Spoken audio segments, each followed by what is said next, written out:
Madam President. The senator from Utah. Madam President, I want to recognize my appreciation to the senator from Georgia, who has expressed a good faith, earnest desire to work with me on this legislation. I want very badly to get this passed. It needs to pass. I'd like to talk for a few minutes about the reasons why this legislation needs to pass. I believe this legislation, as amended, as I proposed to be enacted today with the Lee Amendment number 939, is itself ready to be passed into law. And there's, in my opinion, no justifiable cause for delay. We will continue to work on it. I wish we could pass it today. It should be passed today because it's ready. The bill we're talking about, of course, is the Fairness for High-Skilled Immigrants Act. This is an important bipartisan piece of legislation, one that I've been proud to sponsor along with Senator Harris, who has been my Democratic partner on this issue. The Fairness for High-Skilled Immigrants Act has been a priority of mine for many years, nearly the entire time I've been in the United States Senate. During that time, it's been the subject of strong debate and a lot of scrutiny on the Hill. And like most bills, its path to becoming law has not always been straight or clear, certainly not clear of obstacles. But with the passage of the companion bill in the House of Representatives by an overwhelming bipartisan vote of 365 to 65, I believe that now is the moment that we really can finally move forward with this small but critically important fix to our immigration system. We could do that. We would be in a position to do that today had an objection not been raised. And notwithstanding that objection, I'm going to continue to work in the coming days to make it a reality. Because this is a reform whose time has come. And I'd like to take a moment to explain why it deserves support from my colleagues. Again, we've got to take into account this passed the House of Representatives with a vote of 365 to 65. It's not easy to find something that can garner that much bipartisan support. Wrangling over the nuts and bolts and fine print details of policy, as extremely as important as that is, can at times allow us to lose sight of more basic foundational principles that should shape any law or any set of laws that we put on the books. Among other things, our laws should be consistent with our nation's deeply held beliefs and values. A system of laws should also be clear and coherent, meaning that it should not only give adequate notice of what is required in order for a person to comply with the law, but it also should be something that is capable of being complied with. Finally, the means employed by any law should be consistent with the objectives that that law seeks to accomplish. These are not partisan principles. They're simple yet incredibly important guideposts that should direct the actions of anyone entrusted with crafting a legal system, as we certainly are in this chamber. Unfortunately, the laws we pass don't always live up to the standards of fair and effective and consistent lawmaking. One of the starkest examples of our failure to abide by these same principles involves the way that we allocate employment-based green cards. Few ideas are more central to who we are as Americans than the notion that people should be judged and treated by their government based on their own merits as individuals with inherent God-given rights, and not on the basis of the color of their skin or of the country in which they were born. As our founders wrote, we hold these truths to be self-evident, that all men are created equal. Those words are as much of a part of our national creed in this moment as they were when they were written some 243 years ago. And our laws should reflect this. It should reflect the enduring truth found in those words, which I believe were inspired. They are inspirational to this day, I believe that they were inspired at the time they wrote them, and that's why they're lasting in their importance and their persuasive effect. Now, despite this ideal, Section 1152 of the Immigration and Nationality Act provides that the total number of employment-based visas, quote, made available to natives of any single foreign state in any fiscal year may not exceed 7% of the total number of such visas made available, close quote. That rather antiseptic language, technical and clinical on its face, is on closer inspection deeply out of step with our country's commitment to non-discrimination and to equal treatment under the law. In practice, Section 1152's 7% cap on immigrants from any one country means that if two immigrants apply for an employment-based visa at precisely the same moment and have the exact same skills and education and the other factors taken into account on their application, one of them may wait 12 months for a green card, while his counterpart languishes in the green card backlog for decades. And that's not an exaggeration. I mean literally decades. The only factor that accounts for this gross and unfair, difficult to justify or defend disparity of treatment is the fact that the second immigrant in my hypothetical example happened to have been born in a different country than the first. They are otherwise identically situated to each other, but one may be processed within a year, the other may languish for decades.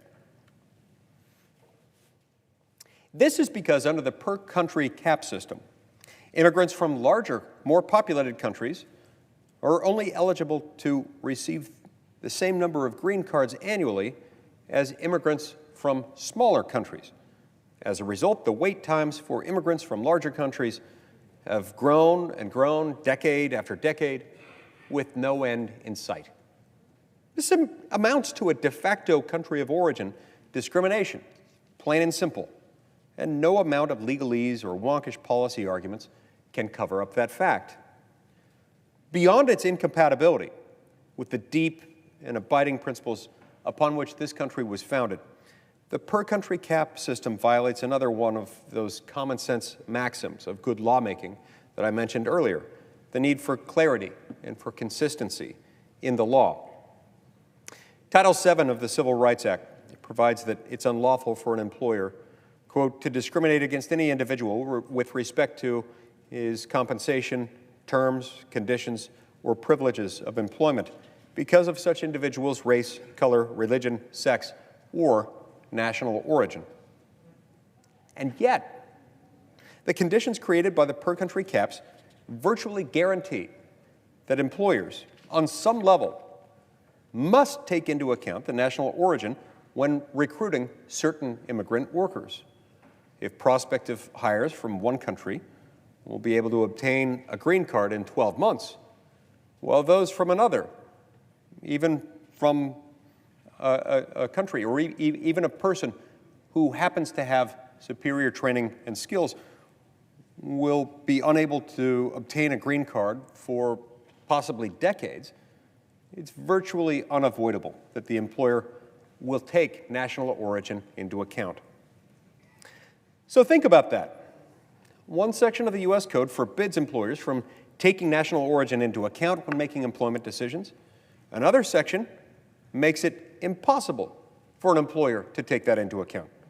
The grounds on which that kind of system can be defended as sound public policy are beyond me. And the pernicious consequences of this intrinsically flawed system do not stop there. 95% of immigrants stuck in the green card backlog are already in the United States on temporary visas. In many cases, they've brought their spouses and their children with them to build a life in this country. Yet because temporary visa holders can only sponsor their foreign-born children up until the time the child turns 21, many in the backlog, waiting decades for a green card, are forced to choose between separating from their child as the child ages out of the temporary visa, or abandoning their dream of settling in America in order to return to their home country in order to keep their family together. In those cases, in the most heartbreaking among those cases, of which there are sadly far too many, the child was brought here at a very young age and may have no memory of the country to which they would be forced to return. It bears repeating. This is happening not because these individuals broke the law. They haven't done anything wrong. And not because they don't satisfy the merit-based eligibility criteria needed to receive an employment-based green card. I understand that immigration laws do have consequences, and we have to follow the law, but it doesn't stem from any violation of the law or any lack of eligibility stemming from any factor other than country of origin. It happens for no reason other than the country in which they happened to have been born. Now, if that made sense, if there were some sound principle in public policy that anyone could point to, then perhaps we wouldn't have occasion to be talking about changing this law. Perhaps we wouldn't have had 365 votes, Democrats and Republicans, joined together in the House of Representatives voting to pass this. Now, the fact is, I have yet to meet anyone in this body or in the House of Representatives who can defend this flawed policy on its merits, because it makes no sense. Finally, the per-country cap system is irredeemably flawed because, among its other problems, it's also incompatible with the goals that our employment-based visa system is meant to advance in the first place. The employment-based visa system is supposed to enable American businesses to bring the best and the brightest to this country. And yet, under the per-country caps, a factor that has nothing to do with a person's skills or merit distorts and, in many cases, ultimately determines the recruitment process. This weakens the merit-based portion of our immigration system. Indeed, it is directly at war with the supposed purpose of our employment-based green card system. Despite its obvious deficiencies, the per-country caps have been part of our immigration laws since the 1950s. This is something that came into our law during the Elvis Presley era, during the Buddy Holly era. Not exactly something that was intended to remain on the books very long, regardless of what they intended at the time, as far as how long it should last. I don't believe they had good, legitimate reasons to put it in the law then. Whatever reasons they had then certainly don't apply now. They're not even discernible to anyone I know today. So it's long past time that we replace that flawed policy with a more rational and equitable approach.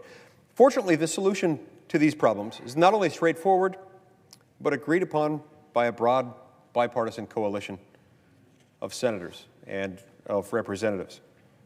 We must simply eliminate the per-country caps in order to ensure a fair and reasonable allocation of employment-based green cards. That is exactly what the Fairness for High-Skilled Immigrants Act would accomplish. Without the per-country caps, our skills-based green card system would operate on a first-come, first-served basis, ensuring that immigrants would be admitted into the United States based purely on their merit rather than their country of origin. This reform would also ensure that the hardships caused by decades-long wait times are eliminated. As I've said in the past, there's no question that immigration is one of, if not the most politically fraught issues in Congress right now. It makes it all the more important for us, at least, to come together to get something done in the areas where we can find common ground. The Fairness for High-Skilled Immigrants Act is an important point of common ground. Any immigration bill that has 35 Senate co-sponsors, 20 Republicans and 15 Democrats, as this bill does, presents a unique opportunity to secure a victory for the American people. The reason why this bill commands such widespread support from all points along the political spectrum is because, as I've explained, the arguments in its favor are not your typical partisan or ideological arguments. No, they're common sense about the way any rational legal system should work, in that it makes clear that the per-country caps system must go.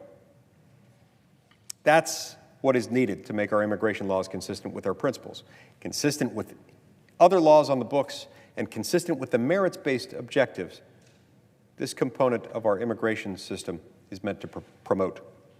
The other reason the Fairness for High-Skilled Immigrants Act has been so successful in attracting support from both sides of the aisle is because we've scrupulously avoided the typical poison pills that so often doom many good faith attempts at immigration reform.